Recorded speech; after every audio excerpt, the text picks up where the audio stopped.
Assalamualaikum warahmatullahi wabarakatuh. Semangat pagi, apa kabar rekan-rekan sekalian? Senang sekali bisa bertemu, berjumpa kembali dengan rekan-rekan semuanya. Saya Nurse Erni Rawati. Hari ini saya akan menjelaskan mengenai pelayanan home care Rumah Sakit Permata Cibubur.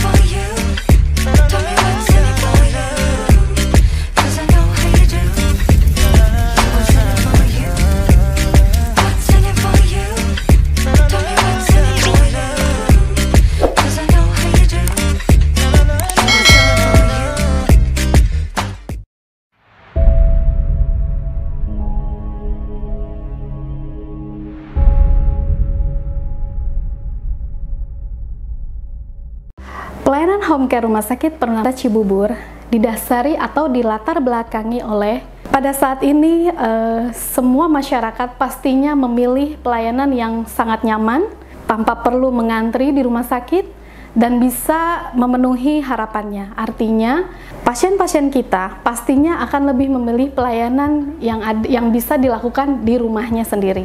Pelayanan home care bisa menjadi referensi pelayanan selanjutnya.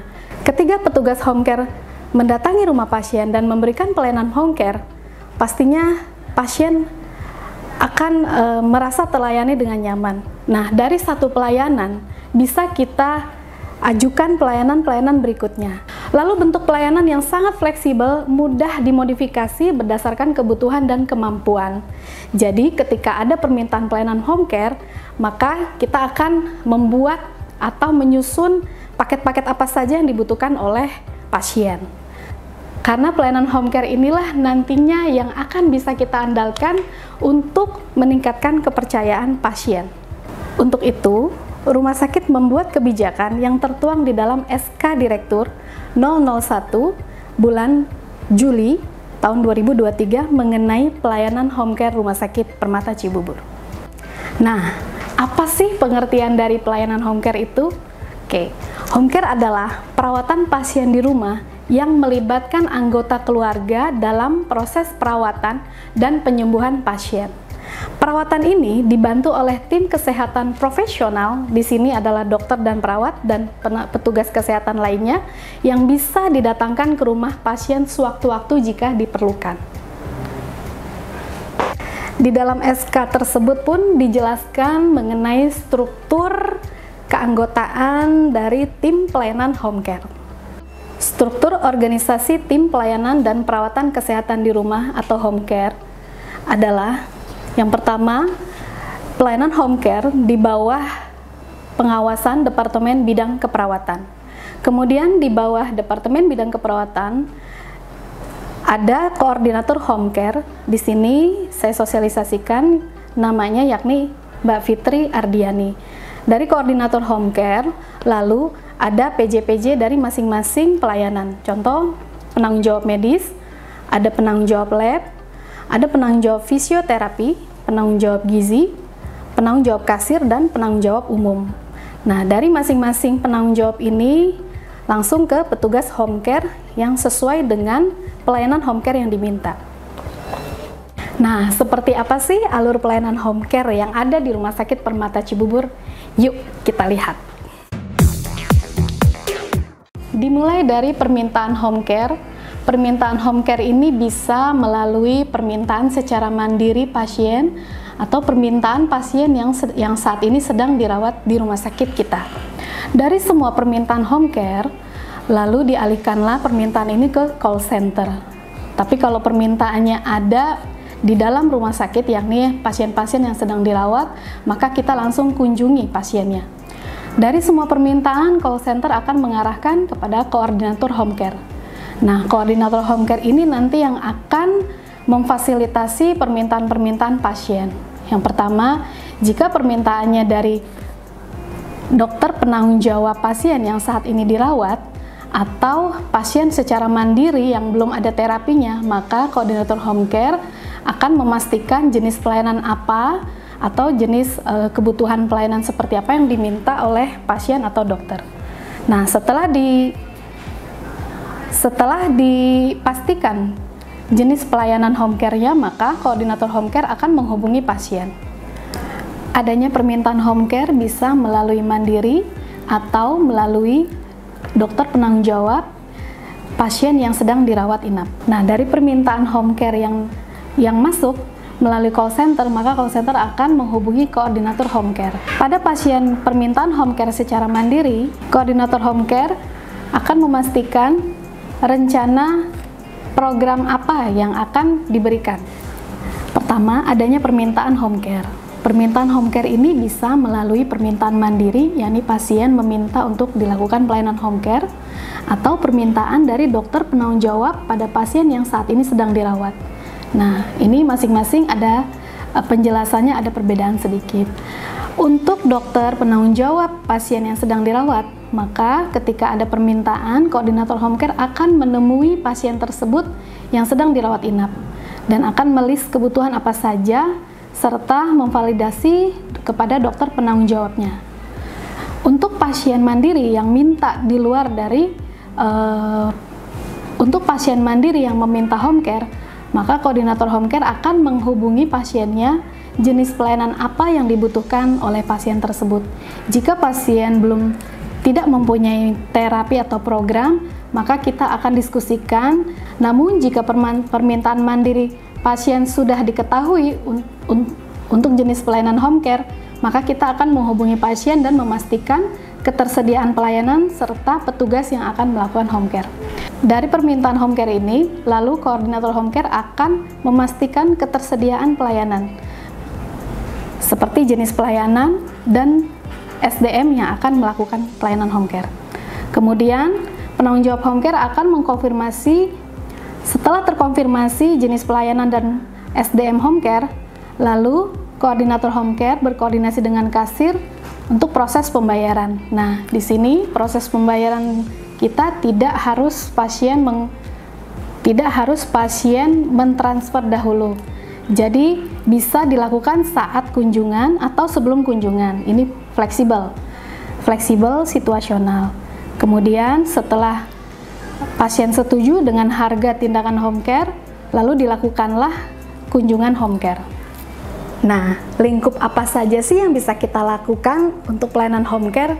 Ternyata pelayanan home care itu kan tadi yang saya jelaskan di awal sangat luas. Apa yang kita bisa lakukan, maka kita upayakan. Nah, di sini saya akan jelaskan apa saja yang bisa dilakukan untuk pelayanan home care. Yang pertama, kita bisa melakukan pelayanan home care untuk pemeriksaan dokter. Dokter di sini tidak hanya dokter umum, bisa dokter spesialis bahkan subkonsultan. Tergantung dari kebutuhan nanti pasien maunya seperti apa. Lalu ada pemeriksaan laboratorium.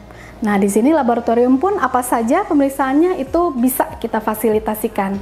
Tapi ada ketentuan-ketentuan, beberapa pemeriksaan laboratorium pastinya ada persyaratan-persyaratan seperti harus puasa dulu, atau nanti ada pengecekan berkala.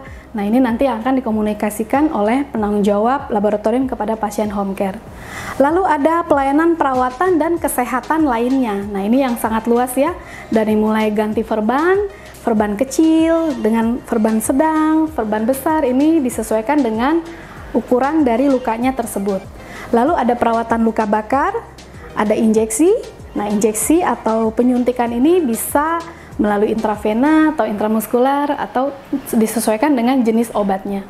Ada juga pemasangan infus pasien dewasa dan anak. Lalu ada pemasangan kateter dewasa dan anak. Kemudian ada pemasangan NGT atau selang makan untuk pasien dewasa dan anak. Di sini pun untuk pemasangan NGT dan pemasangan kateter disesuaikan dengan permintaan pasien. Jika pasien meminta untuk menggunakan alkes silikon, maka kita bisa fasilitasi. Lalu ada sirkumsisi atau penyunatan. Nah, di sini kita punya tim-tim yang handal untuk melakukan sirkumsisi. Itu bisa dilakukan di rumah pasien melalui pelayanan home care. Lalu ada inhalasi pasien dewasa dan anak, ada tindik telinga, ada sunat pada bayi perempuan, lalu ada juga memberi makan pasien melalui selang makan. Lalu ada juga perawatan ibu pasca melahirkan. Nah, seperti kita ketahui ya teman-teman ya, pada pasien yang pasca melahirkan pastinya sangat banyak sekali membutuhkan edukasi dan perawatan-perawatan lainnya. Contoh seperti pijat laktasi, pijat oksitosin. Nah, ibu dan bayi pasti sangat membutuhkan pelayanan di rumah. Untuk bayi bisa kita lakukan message pada bayi. Message ini pun ada jenis-jenisnya juga. Message pada bayi untuk kebutuhan apa itu kita sesuaikan. Ada juga perawatan ibu saat hamil bisa dilakukan home care seperti senam prenatal yoga atau perawatan payudara menjelang melahirkan. Perawatan bayi lahir dengan resiko tinggi. Ini pada bayi-bayi yang lahir di ruang intensive care atau neonatal intensive care, yang mana memang saat pulang kondisi bayi ini belum dikatakan siap untuk dipulangkan. Contohnya seperti ini, refleks menghisapnya masih kurang, tapi ya memang secara klinis pasiennya sudah bisa pulang. Tapi ini harus dipastikan oleh perawat apakah bayi masih bisa menyusui dengan baik atau bayi bisa minum ASI dengan baik. Refleks menelan ini harus dipastikan oleh petugas kesehatan di rumah. Itu bisa kita layani. Dan yang lebih istimewanya, pelayanan lainnya kita bisa melakukan pelayanan sanitasi lingkungan. Misal, pada masyarakat yang butuh untuk kebersihan sanitasi seperti fogging di daerah rumah, fogging di dalam rumahnya, atau pest control, kita punya petugasnya. Misal masyarakat butuh untuk memastikan bahwasanya rumahnya ini bebas dari beberapa hama, kita bisa fasilitasi untuk pelayanan pest control. Itu tadi pelayanan home care yang sudah dijelaskan. Untuk itu, semua petugas karyawan Rumah Sakit Permata Cibubur yang terlibat di dalam pelayanan home care hendaknya mendukung program pelayanan home care yang sudah ditetapkan oleh rumah sakit.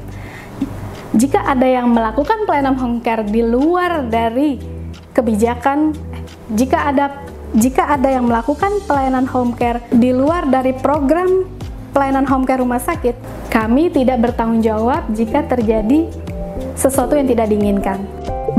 Demikian penjelasan home care kita pada hari ini. Terima kasih atas perhatiannya. Assalamualaikum warahmatullahi wabarakatuh.